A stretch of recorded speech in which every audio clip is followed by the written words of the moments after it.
Filming G for Georgia in Georgia was a tremendously stimulating experience for me.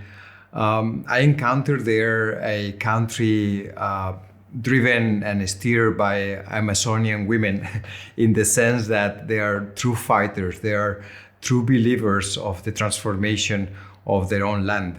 This is a country that lived under the Soviet Union in the gray period of that country for very many years. And at the moment, I truly think that this is a country that, because of the work and the enthusiasm and the diversity and how colorful women are, is being driven into modern times and in a very interesting manner.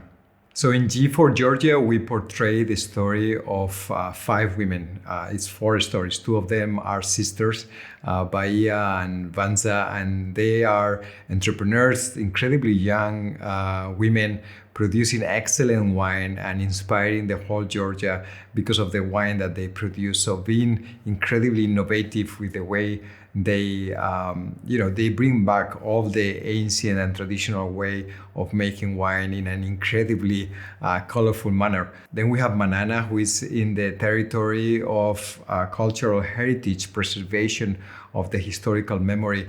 And she's a remarkable woman that she will tell you everything about the history of Georgia. Then we have Maia, who is the director of climate change at the Ministry of Environment.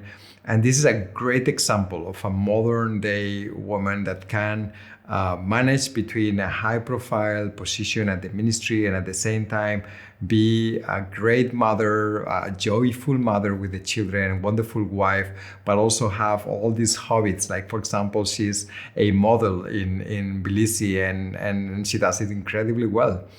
And then on the other hand, we have Tina, who is a graffiti artist, and she's always protesting against the Russian occupation of Georgia, about human rights, about gender balance, and she has this liveful spirit, and she brings all this incredibly colorful way of thinking, not only in the way that she paints all these walls, but also in the way that she talks and in the way she thinks.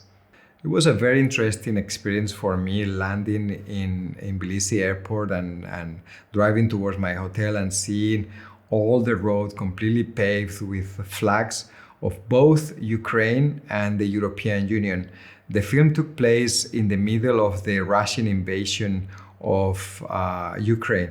So therefore, this documentary is tinted by the political context. So this is a country where 20% of the territory was invaded by Russia in the past, Abkhazia and South Ossetia.